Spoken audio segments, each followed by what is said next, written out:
We've been going through this series for a little while on current events and looking, well, it's called current events, but it's really looking at various topics that are particularly relevant for the church and for society right now. So we did politics, sex and sexuality. I think last week was abortion. I think we just done the 3. Is that right? Was there a 4th one somewhere in there? Okay, this is the 4th one, I guess.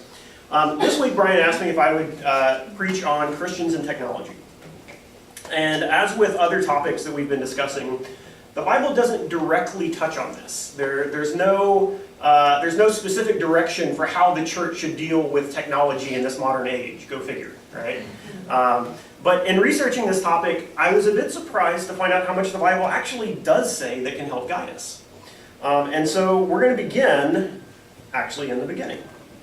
Genesis 1:1. I'm going to dive right in because I've got a lot of material and I'm going to try to run through it quick. We're actually going to start at the very beginning, in Genesis 1:1.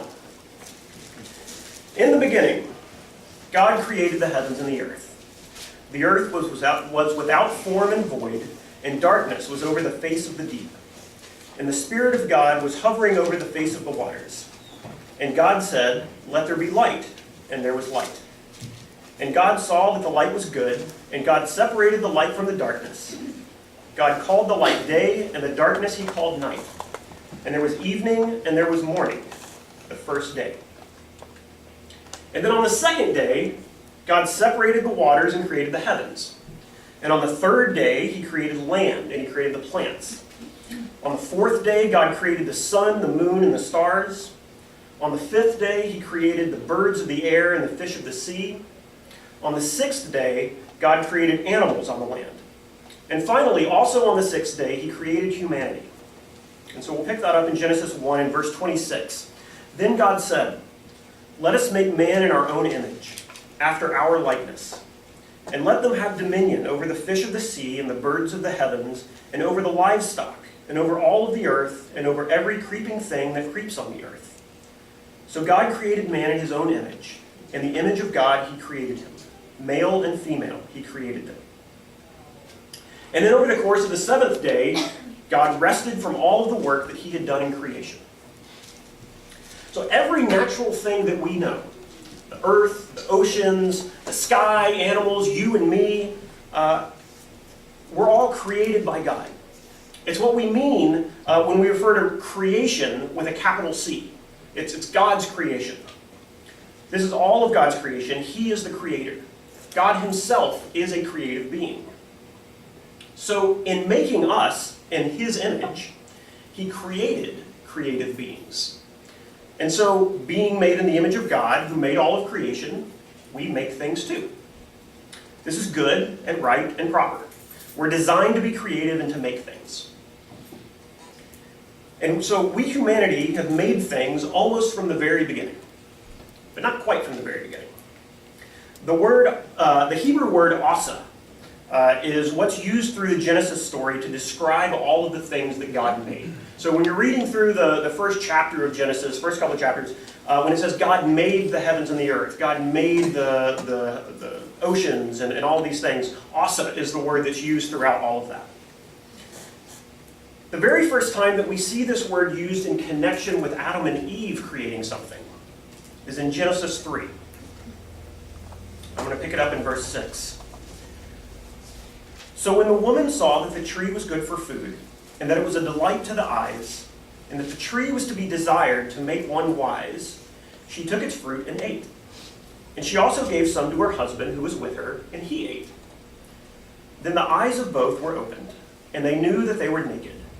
And they sewed fig leaves together and made themselves loincloths." I'm reading out of the ESV, so your translation may be a little bit different, but that last sentence right there, they sewed fig leaves together and made themselves loincloths. That's that word asa. So prior to the fall, prior to sin entering the world, there was no need for them to make anything. God provided everything that they needed. And they were perfectly content with everything that he provided. But after the fall, sin entered the world, and Adam and Eve found God's provision to be lacking. They felt that they needed something more than what he was providing them. They were naked, and they needed clothes, and so they made clothes out of fig leaves. Primitive as it may be, this was the first technology ever created by humans. They sewed together fig leaves to make clothes. You see, technology is simply the application of knowledge for practical purpose. That's it. It's pretty simple. Adam and Eve may have made things prior to this point, and I imagine they probably did, but I would argue that it wasn't technology in this sense. It wasn't for a practical purpose. They may have done it for joy or for an artistic purpose. They didn't actually need anything. I wouldn't call that technology by this definition.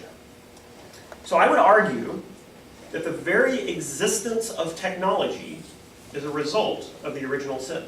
You think about it. Another way we think of technology is it can be anything created by human beings to help us reach beyond what we would be able to do without it. So anything that we can't do on our own, maybe it's doing something more efficiently.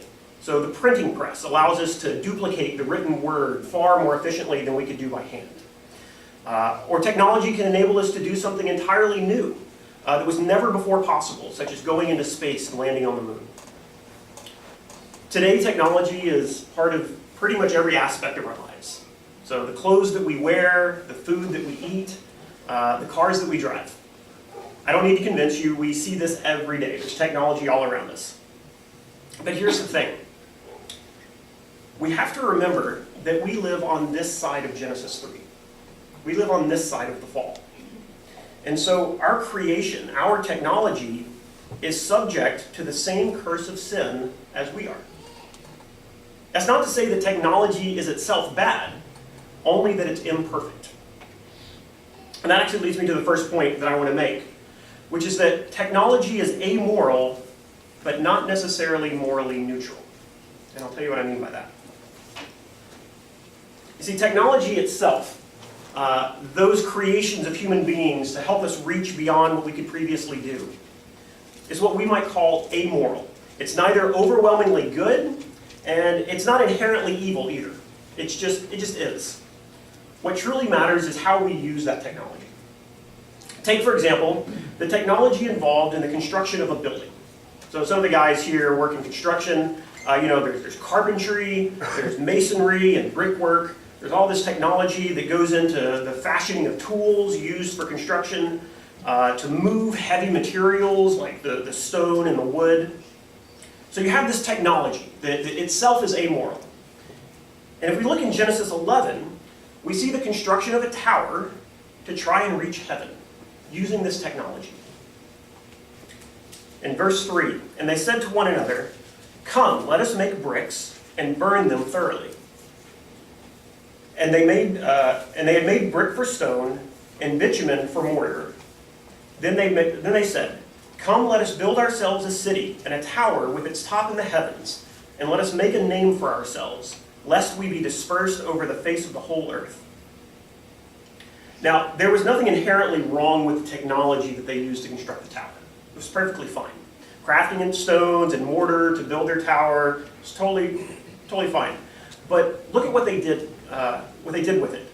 Their motivation behind building such a tall tower. They wanted to reach heaven and to make a name for themselves. They built the tower out of pride and out of arrogance, as if man can simply build a tower to reach heaven.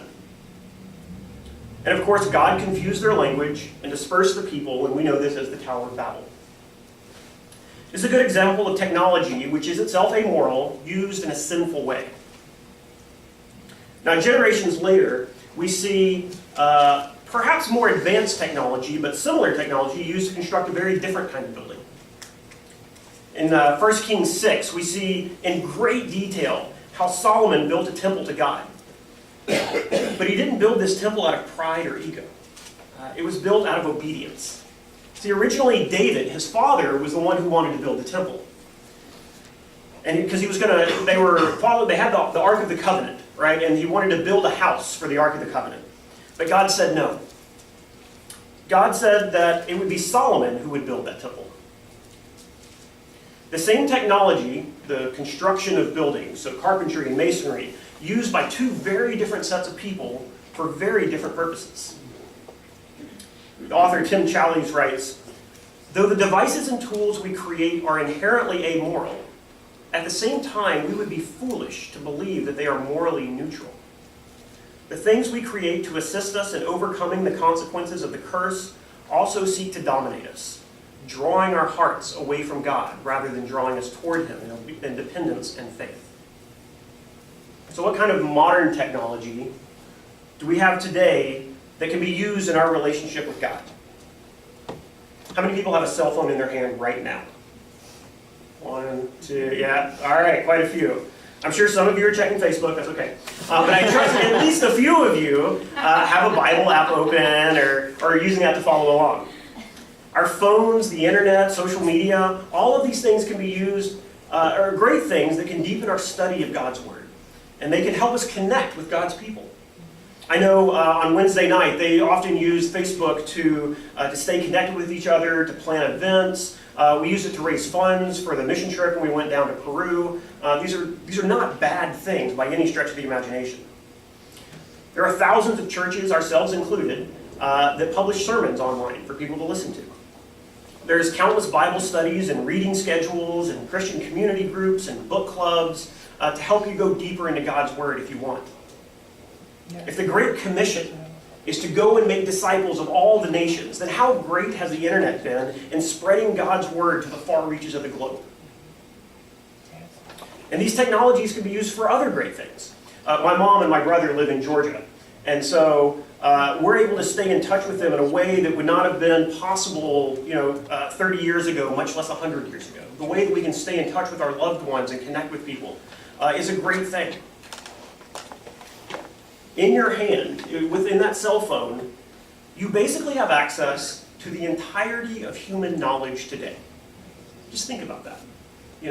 Basically all human knowledge is on the internet and easily accessible from your phone that you carry around in your pocket every day. There's hardly a topic that you can't look up and find both factual, authoritative information as well as endless opinions and commentary from people with way too much time on their hands. It's all human knowledge. It's all out there. The access that we have to information today is absolutely mind-blowing and surpasses any other time in human history. But at what cost? What are the hidden costs to the modern conveniences that we've come to enjoy, if not downright depend on, every single day? That leads me to my second point, which is that technology changes us.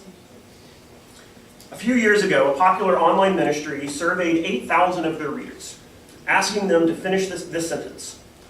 As I evaluate my life right now, my use of social media, Facebook, Twitter, Instagram, is A, under control, limited and healthy, B, not controlled or restricted, but also not having a negative influence on my life, or C, uncontrolled and unhealthy. I check my social networks compulsively throughout the day and it's probably not good for me.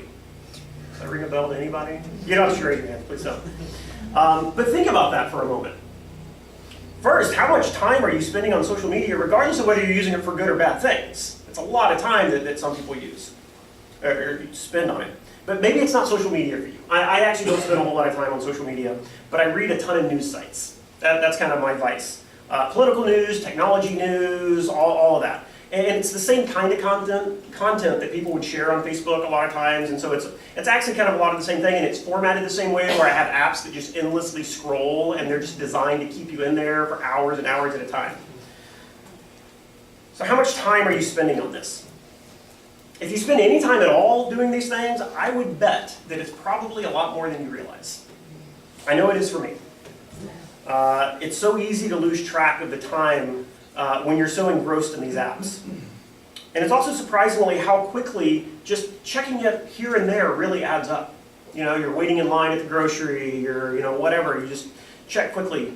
One study suggests that Americans check their phone an average of every 12 minutes, up to 80 times a day. Let's see, it's 10:45, so by that math, on average, you've probably checked your phone 3 or 4 times since church started. Maybe not. Be honest, who was it? Who was checking their phone every 3 minutes?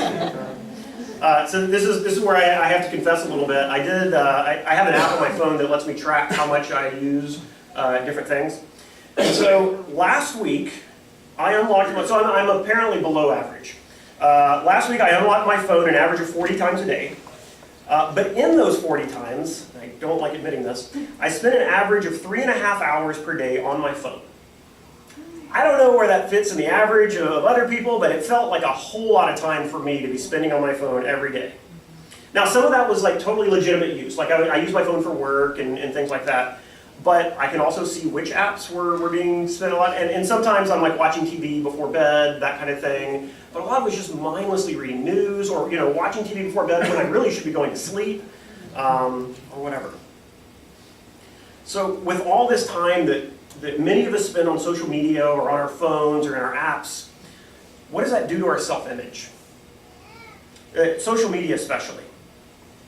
How close is the version of you that you project on social media to your actual authentic self?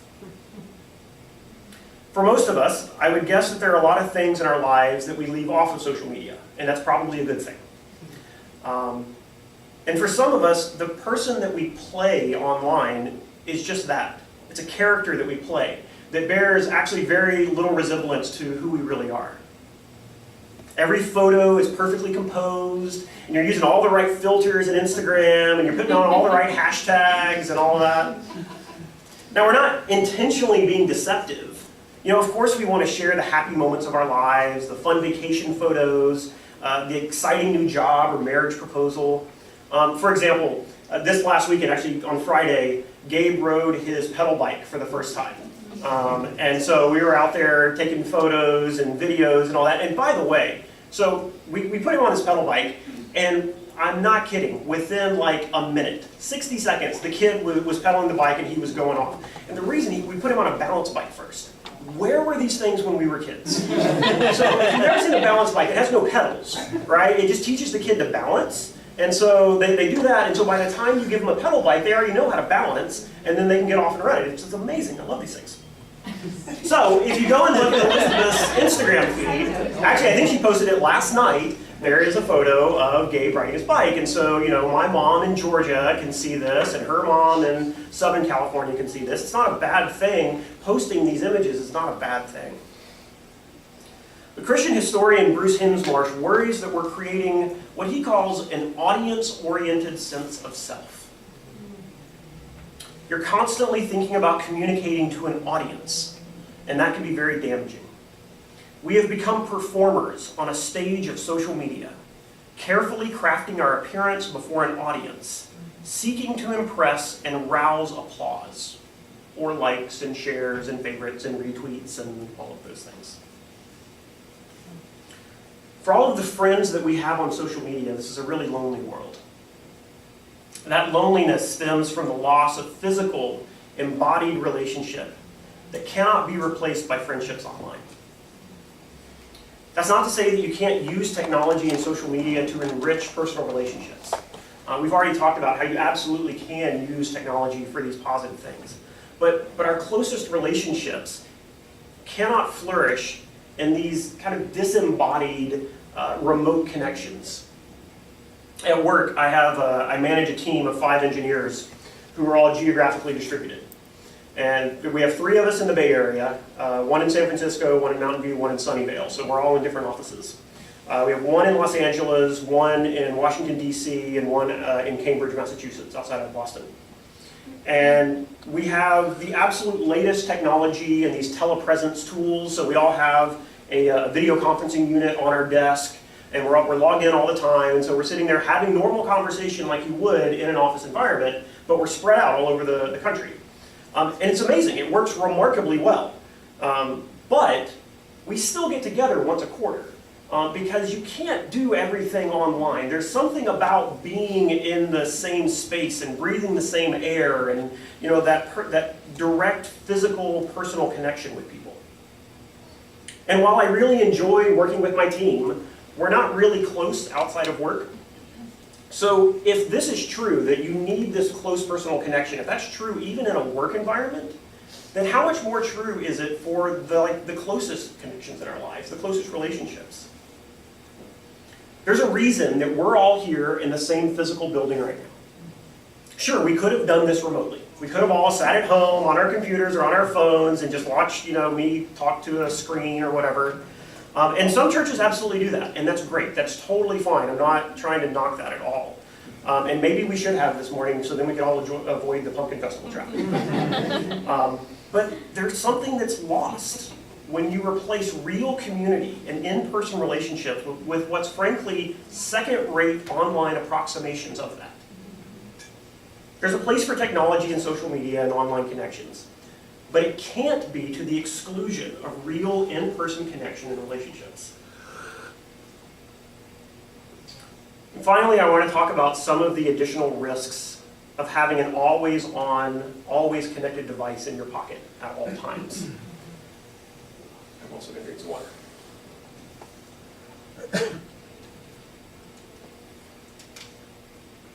Hearing music? Okay. Making sure I wasn't hearing that in my head. Technology. Look out, man. So a couple of years ago, it may have been Pumpkin Festival. Actually, I think it was. I think it was Pumpkin Festival 2 years ago. I gave a sermon about pursuing holiness. And in that sermon, I've talked about this a couple of times. I gave an illustration that's often used in recovery groups. It's an exercise to help recognize triggers in your life that are connected to addictive behavior. So you imagine, and I meant to put a slide up for this. Oh, we still have that up. That's fine. You could probably skip ahead a few slides. I have no idea. So imagine 3 concentric circles. And so in the inner circle of those 3 is the behavior that you're specifically trying to avoid.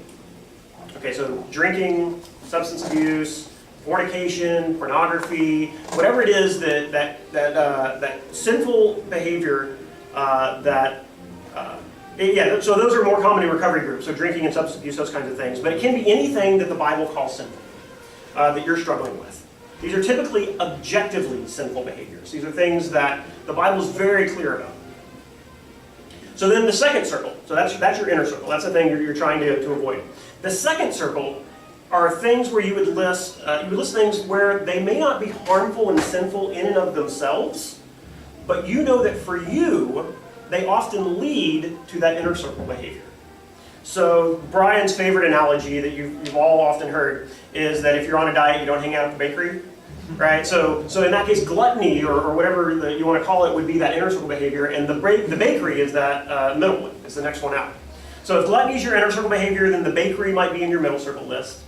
If drinking or substance abuse is your inner circle behavior, then hanging out with a certain group of people might be in that middle circle. That might be what leads you to that behavior. If pornography or lust is your inner circle behavior, then the internet, maybe even your phone or certain apps on your phone might be in that middle circle. For someone who really struggles with pornography or other kinds of online addiction, walking around with a phone in your pocket is tantamount to an alcoholic walking around with a bottle of whiskey in their back pocket. Why on earth would they ever do that? Why would you walk around with the thing that's going to lead you to your sin that you're trying to avoid in your pocket all the time? That's crazy. And yet, that's exactly what we do. That's exactly what someone with online addictions is doing. They're carrying around that device that is like their middle circle, that's just going to lead them to that. Jesus tells us, and we actually have this one. Yeah. If your right eye causes you to sin, tear it out and throw it away. For it is better that you lose one of your members than that your whole body be thrown into hell. So perhaps a modern rendering of this passage might read, if your right iPhone causes you to sin, tear it out of your hand and throw it away. iPhone. Yeah. For it is better for you to lose one of your Facebook friends than that your whole body be thrown into hell.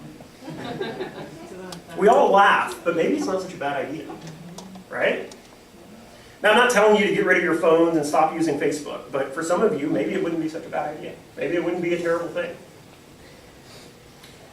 One of the hot things in technology right now is artificial intelligence. And some people seem to be concerned that the machines are going to rise up and enslave all of humanity. Like it's yeah, you know what I'm talking about, Mike. Mike's there. He's watched the Terminator movies and all those things. Let me put your fears to rest and say that if we don't change something, that is absolutely going to happen. Oh my gosh. But not in the way that you think. Okay. It's not going to be the machines achieving consciousness and enslaving humanity. It's going to be humanity willingly enslaving itself to this. We're already there. We're already enslaved to sin.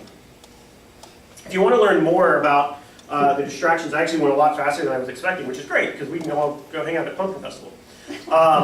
There's actually, so in their most recent version of both Android and iOS, the technology companies have been really getting aware of the fact that people are starting to care about how much time we're spending on our phones.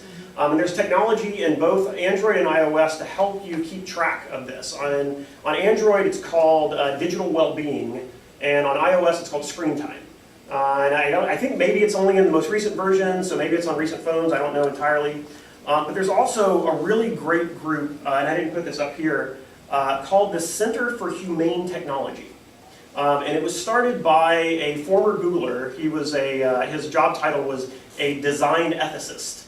So what is ethical design from the perspective of a company that is making products for 2 billion people, right? And so he spent a lot of time at Google, and now he has separated and created this Center for Humane Technology to look at, what is this technology doing to us? He's not a Christian, so it's not from a Christian perspective, it's just from a purely practical perspective. The impact that these always-on devices that are always, vying for our attention, that are beeping at it, they've got us trained really, really well. It was funny. There was a video or an interview of his that I watched that while he was giving this interview, talking about the dangers of all these things, his phone beeped and he just automatically flipped it over and looked at it. And it's like this guy that even knows the dangers of this, we're so accustomed and so trained to doing this. It's very hard to break. And so humanetech.com is their website. And they actually have a lot of really interesting suggestions for ways that you can, there's a lot of settings in your phone that you can make to help avoid certain things. He has suggestions on how to actually arrange the icons on your home screen in a way that actually will help you avoid getting sucked into some of these things. It's actually really fascinating, and I spent a lot of time this week tweaking my own phone. I'll let you know in a few weeks how it works out. So today is Communion Sunday. It's the second Sunday of the month. And so in light of today's topic, we're going to actually do something a little bit different. So go ahead and pull out your phone if you don't already have it out. And along with the elements of communion, we're going to be passing around an empty box. And so if you would be so kind as to place your phone in the box, and we will recycle it for you and make sure that it is properly disposed of so that we can remove that temptation from your life. Maybe not. But as we share in communion today, I would encourage you to consider the role that you allow modern technology to play in your life. Remember that the technology itself is neither good nor bad. But what are we doing with it? What are we allowing it to do with us? We can build a tall tower, but what are we going to do when we get to the top of it? Are we trying to reach heaven by our own strength? Are we climbing the tower to make a name for ourselves? Or are we climbing up there so that we can place a big fat light, so that we can be a lighthouse to the world? Building a tower is fine, but what do you do when you get to the top? Thanks for watching this week's service. If you'd like to know more about this or other topics, please visit our website at cchnb.org. If you'd like to see us in person sometime, we have Sunday service at 10 a.m., a Tuesday night Bible study at 7 p.m., a Wednesday night Bible study for young adults at 6:30 p.m., and a Thursday night service at 7 p.m.